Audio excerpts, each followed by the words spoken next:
Hi. Good morning, or good afternoon, good evening. Uh, I'll be talking about PID control for controlling the number of servers in a data center. I picked this problem because I recently saw a tweet um, which was basically asking about can one use a PID controller to set the number of servers such that I target a desired waiting time. And I had always wanted to, you know, design a PID controller, sort of just satiate my curiosity. Um, and so to do that, I thought, okay, this looks like a nice problem. You could call that, you could say that I was nerd sniped. Um, so in any case, I decided to spend my Saturday working on this problem. And so what I did is I basically wrote down the principles of PID controllers, and then I wrote down some simulation, and I saw, okay, how well does it work in simulation? And so, yeah, that's what we'll go over. So there were other motivations also for working on this problem because I had always, my background is from EE and we studied control theory, but I never actually got to apply control theory in a practical scenario. And then I've been hearing, I did my PhD in machine learning, and so I've been hearing about reinforcement learning, like TARI, deep Q learning, etc., etc. And often people say that, is a full deep learning really that really required? Like, can't we just use a simpler, classical control? Like people know that you can use like model predictive control or something, even as simple as a PID controller um, for balancing the inverted pendulum or the card pole. So this is a nice, actually, this is a nice article on this topic. This is obviously not the first one or the last one, and I remember there was a talk by uh, there was a talk by Sham Kakade or Peter Stone on PID control for like the RL OpenAI gym environments. I just can't find that talk, and I can't find like what that's image that is burned in my mind, but that exists. And so anyway, this article the talks about different ways in which you might design controllers, classical controllers. So you can think of like you can try to say, okay, I have my PID controller, and I can just design the k's, the constants that will go into each part. Or I can think about designing a controller by thinking about the the of what that controller will look like in the frequency domain, and designing the poles and the zeros of that controller deliberately in that domain. So thinking in that domain.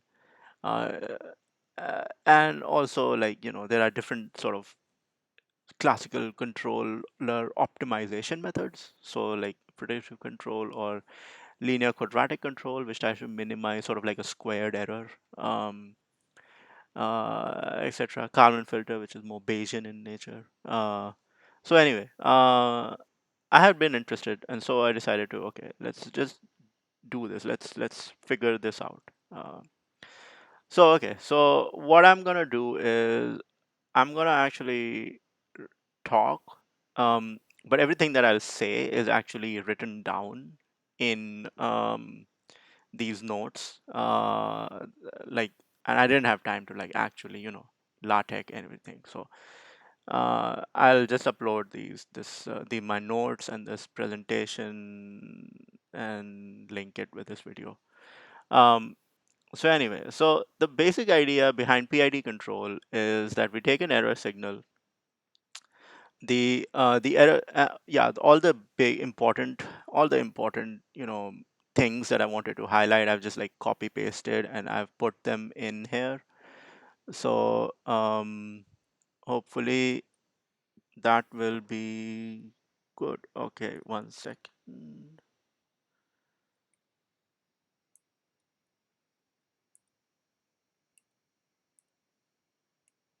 Yeah. Yeah. So and then yeah, so like this same equation that you see over here, I have just blown it up and you will see that guy over here. And that's how I'm hoping to sort of convey my knowledge uh, today.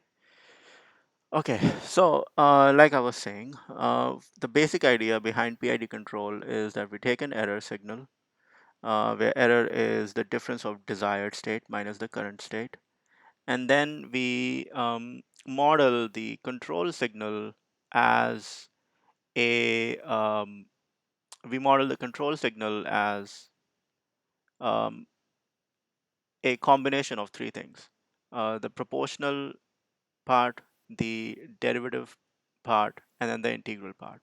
So proportional, uh, derivative, and then the integral.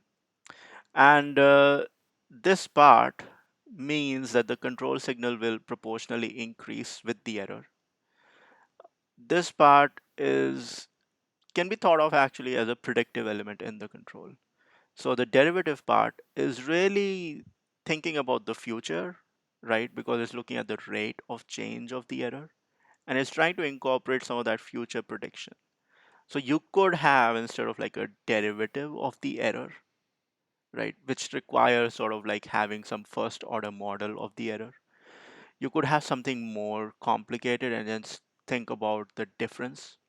Like you could have a model which is predicting your future error, and then you could take the difference um, between that model and the current value, and then uh, scale that up with this b factor, right? B multiple. Uh, and so the derivative part is really a modeling, it requires modeling. I think that's the important thing to think about. So we are predicting what the error will be in future time and then increasing the control signal to compensate. Okay. The integral part is obviously an integral, but it can also be thought of as being sensitive to the average error that we have incurred so far. What is the error that we have seen so far? And so another way to understand PID control is by looking at the derivative of the control signal. So how does the control signal change?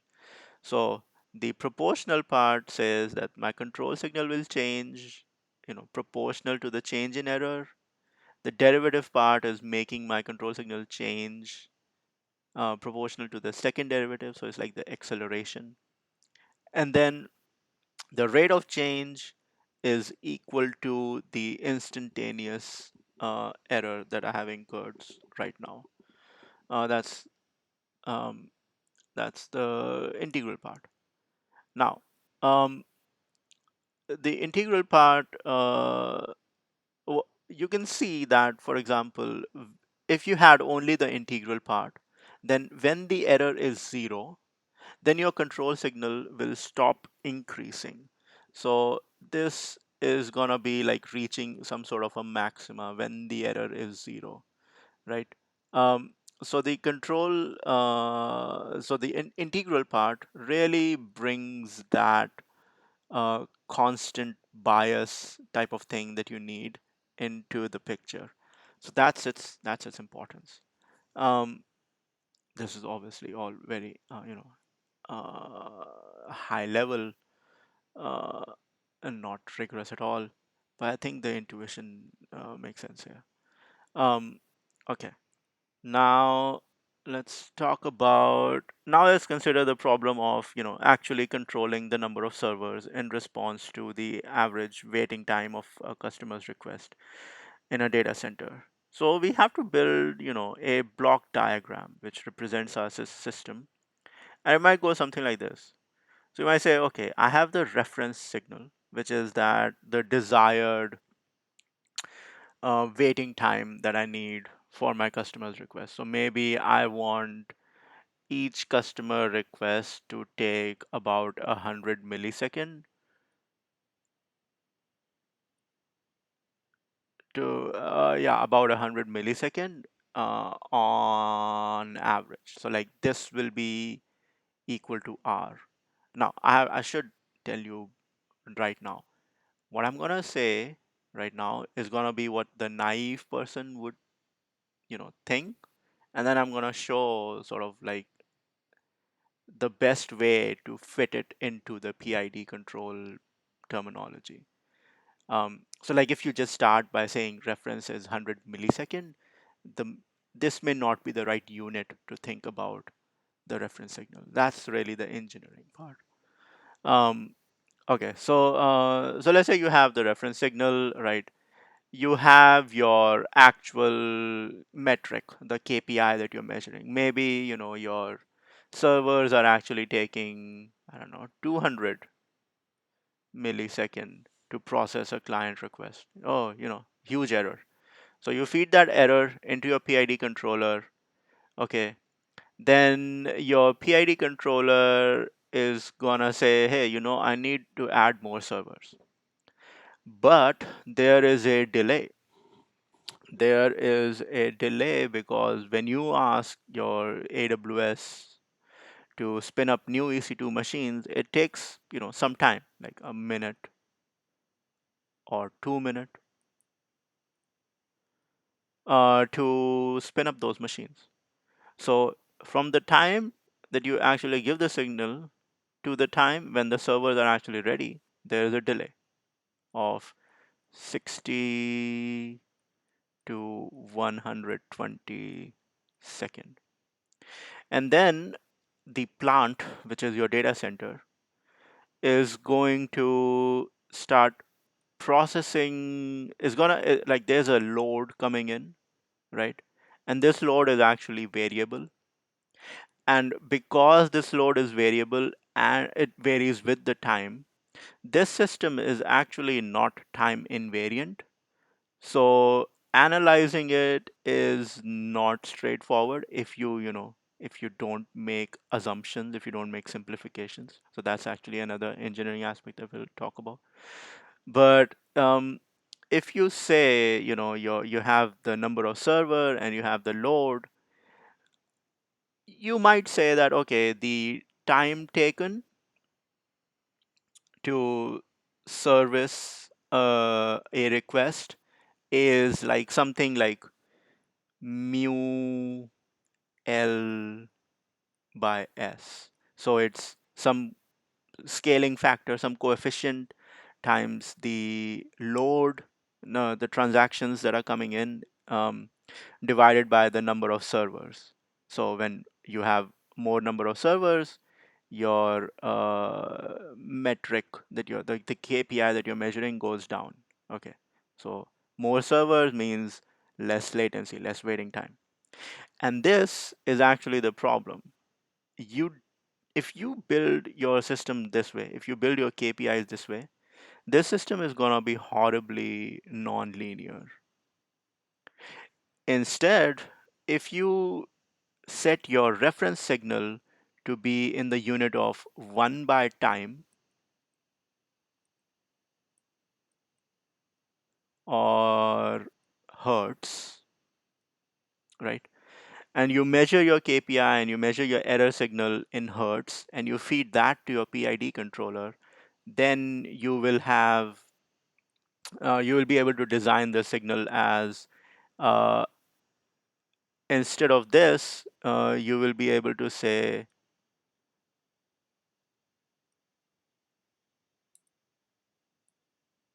M equal to mu S by L. And that's really crucial. So that's something important to remember, or like to have just have this understanding. And we'll see actually how I actually started by taking milliseconds as the unit of error, and or like you can say that was my error signal. And then I wrote down the transfer function, and I could see that it will be horribly non-linear, just won't fit right with how PID controller is supposed to work. So I changed it. Um, anyway, moving ahead. Yeah, you might also be wondering, like, how does this fit in with like the traditional diagram or the typical diagram you will see in a control theory book. Actually, I don't have a control theory book. I only have signal and systems. Like it's a basic on Fourier transform, Laplace transform, etc. Um, but they have a chapter on PID control at the very end. And so this is the diagram that they give. So how does this diagram match to the diagram that I have shown here? So basically what's happening is that their X is my R, their Y is my S, their R is my M. So basically this diagram can be transformed into what I have written below, and this is somewhat easier for me to understand. But like, in a textbook, they sort of want to operate at a high level of abstraction and simplicity. So in some sense, that's what's happening here. Um, they are basically saying, okay, I need some sensor, okay, which is going to convert my uh, plant output, which in this case is the number of servers, plant output to my KPIs that I'm going to compare to my reference signal. So this thing, the G here, is equal to the plant part, okay? And the H is actually a composition of the PID controller and the delay. So H equals to D convolved with C, or in frequency domain, D multiplied with C. Um, so yeah, that's it. Uh, Now, how can we, now there are, there's a bunch of stuff actually that I have about how can we sort of how to understand the PID controller, these components. So let me talk a little bit about that. Uh,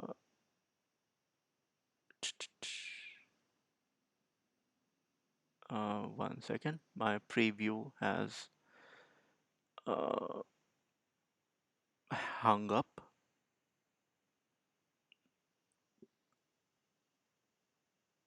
Okay, so I'm going to force quit this, start again, and then I will have to,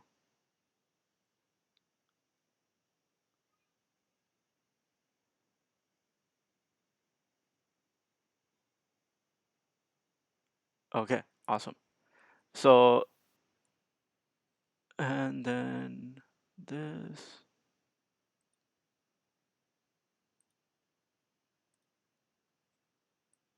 yeah, okay. So, yeah, so I've talked about the error, blah, blah, this, okay.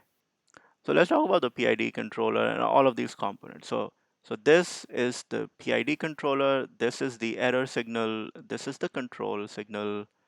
Um, Actually, there's an assumption that I have made here that I'll talk about. Um, base, so actually, there's an assumption that I made here.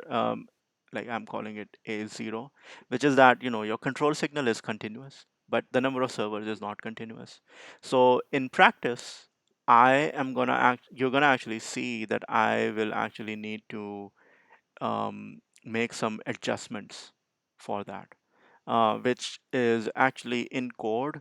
Uh, it's a shrinkage operator that I have to put in. So I borrowed that terminology from optimization literature. So here's actually, let me just show that, right? Let me show that because I think it's nice. Uh, so here's the code, and yeah, this is the shrinkage operator that I'm talking about. So what I have had to do is sort of make the error, like do a non-linear transformation or the on the error signal, so that if, let's say, I want like 10 hertz of average processing frequency, but my true processing frequency is 12 hertz, so I'm overperforming, right? But if I now decrease my number of server by one, I will start underperforming. So uh, I will start doing 8 hertz. So 10 hertz is never actually achievable. So I need to be insensitive to the overperformance. So that's what this shrinkage operator does. Okay.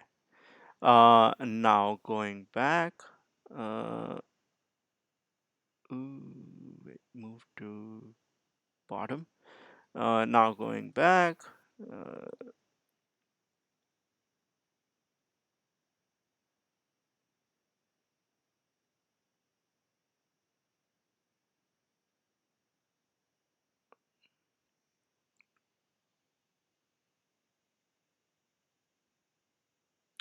uh,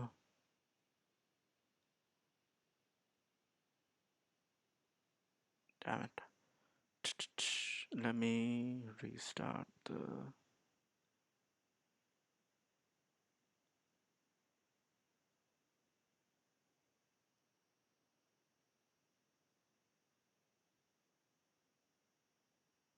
thing again, and hopefully this will work.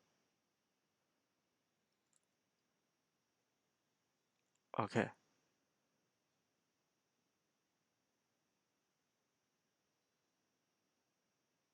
come on.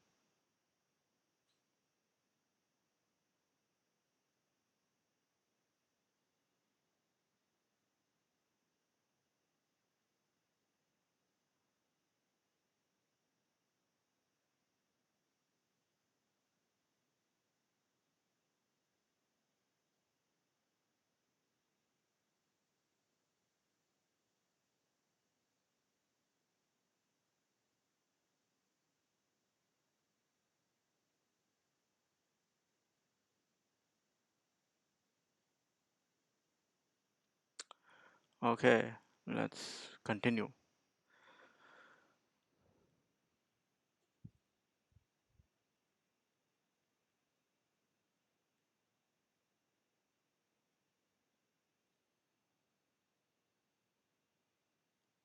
Okay, yeah. So anyway, so let's go ahead. Um, I was talking about the PID controller, the error signal, control signal, the delay that happens, uh, the delay that happens in spinning up new servers in response to the control signal, the number of servers in the plant itself, um, and then the reference signal. Um, so now, before we design the controller, I want to talk a little bit about the modeling assumptions. I've talked about the first assumption, which is the continuity already. Um, the second assumption was that I assume that the delay is a constant, but it's actually a random variable. So this is one difference between what the PID controller theory requires, but what it will actually observe in practice. But we'll see that actually the in simulation the PID controller does work, despite the fluctuations. Um, and then we have the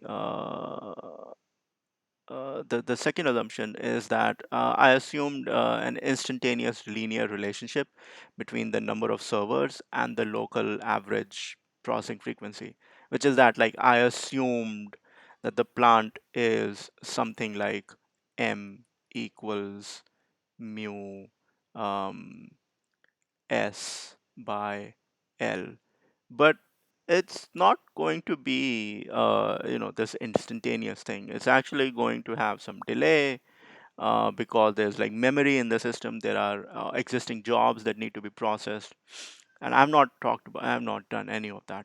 I've kept a simple model here. Okay.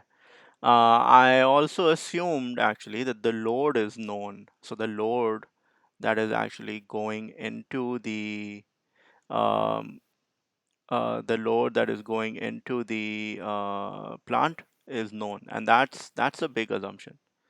Uh, and I mean, we won't know the load, and in fact, what I'll do is I am going to just assume like an average load, which is constant, like 550 or something, in my simulation between 100 and 1000, um, and just use that to design the controller. And then the controller, which has been designed with all these, assumptions which don't match reality, is going to have to face reality and then still perform well. And we will see that it's done its job. Uh, yeah. Um, Fine. So now let me skip some of these steps because I think the video is already long. Um, I, design the transfer function, and I see basically how do I set the units for the values of A, B, and C, and they turn out to be some very, reasonable numbers. I thought I will talk about it, but I feel like the video is long now. Um, I do want to mention though that because of all these modeling assumptions, people have this is like the reason why people think about using RL for like controlling the cooling in data centers, like this DeepMind paper on Google, or like there was this really nice talk by Michael Kearns on algorithmic trading and machine learning, where he talks about how can we design a RL controller for executing trading policy. So like you want to sell a large number of stocks and you want to get the best price. And so how much pressure should you be putting depending on what price you see? And they come up with like a controller essentially for trade execution. And uh, that's one of the benefits I think of RL, or like the type of modern like model predictive control approaches, which is that they are able to actually take stochasticity into account, they're able to take random fluctuation into account, they're able to take multiple inputs like the load and the reference signal into account instead of a single input, single output type of work that PID controllers are based upon.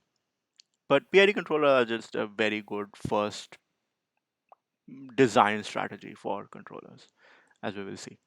Okay. So anyway, I am not going to talk about the Z transform of the unit delay and PID controller and the step function, and finally what does the transform of the error function, what does that look like? Because I'll just be skipping all of this. Um, and instead, uh, what I'll show you is basically how does the system actually perform. And so we come to this part, which is the actual simulation. So let me make this big and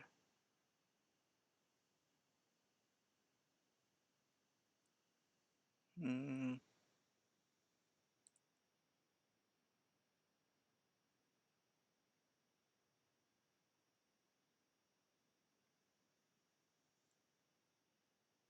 hopefully, yeah, come on.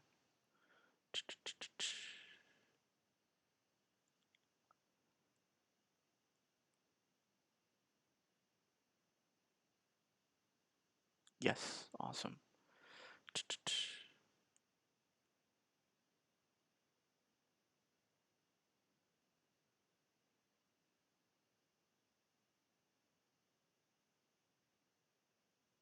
Yeah, okay. So now what you see here,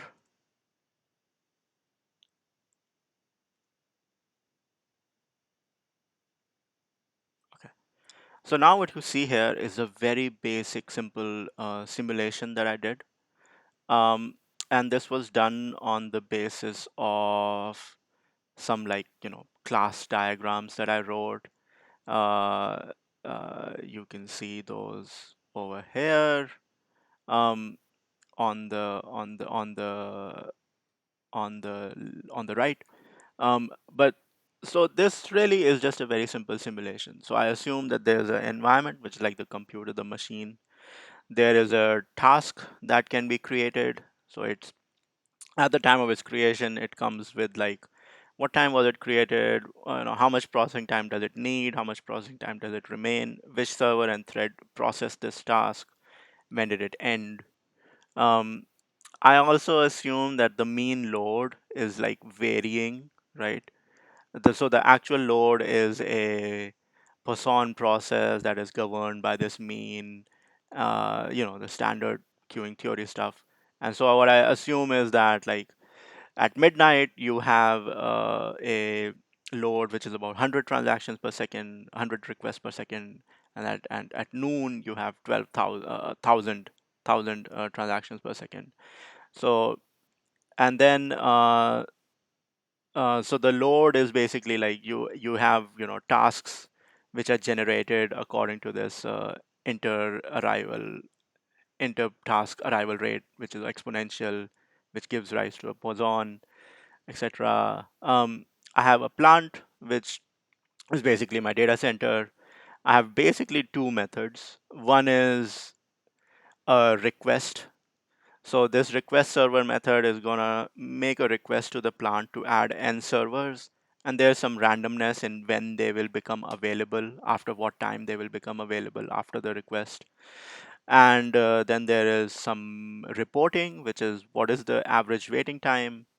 I show all of that in this repr function, so to just like visualize log everything easily.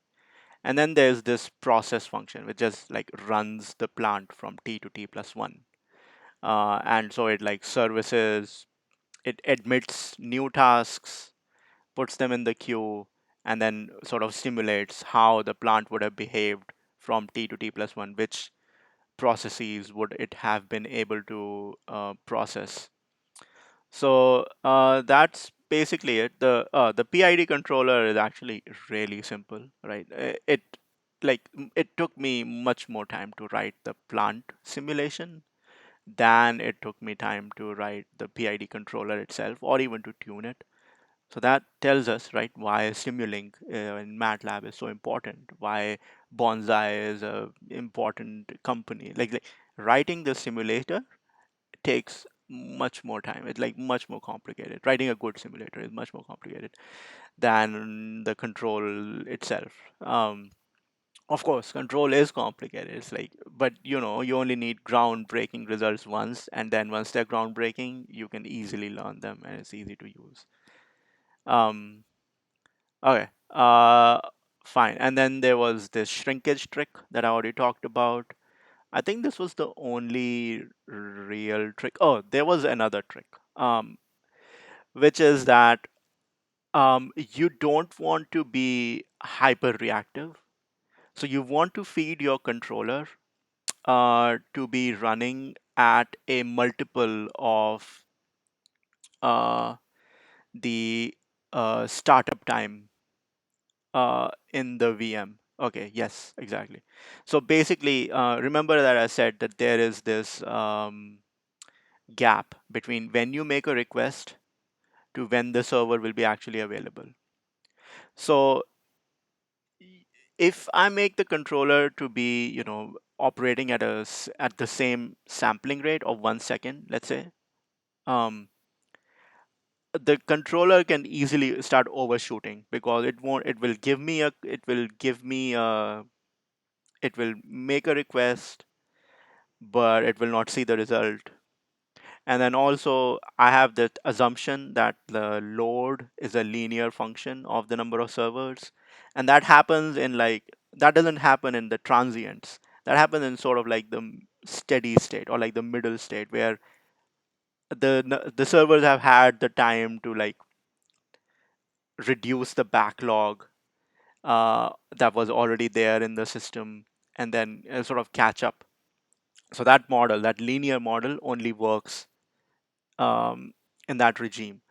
So actually, this is a way in which you can see how the theory informs your design, where it's like I need to make sure that my what is actually happening maps as closely to these linear assumptions that I have made. I think that's the important part. So I have this subsampling step, um, and that's about it. I have the shrinkage and then the subsampling. So these are called multi-rate systems, right? So your plant is operating at some rate, but your controller is operating at another rate.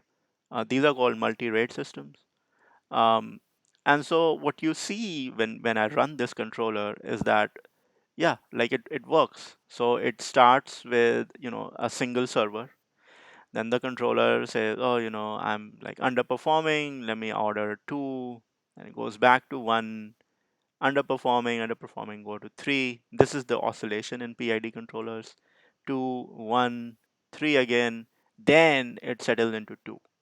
And it's like, okay, two, two, two, two, two, two for a long time.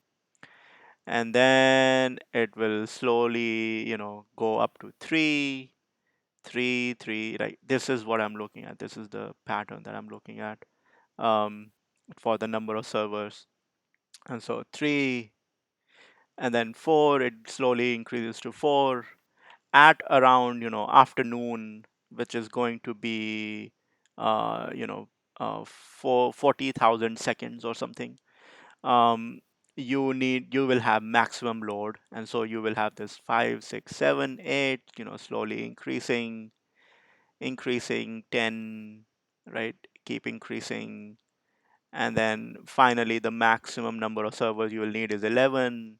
Then when the load subsides, because of shrinkage, when the load subsides, it's actually gonna come down much more slowly, the number of computers.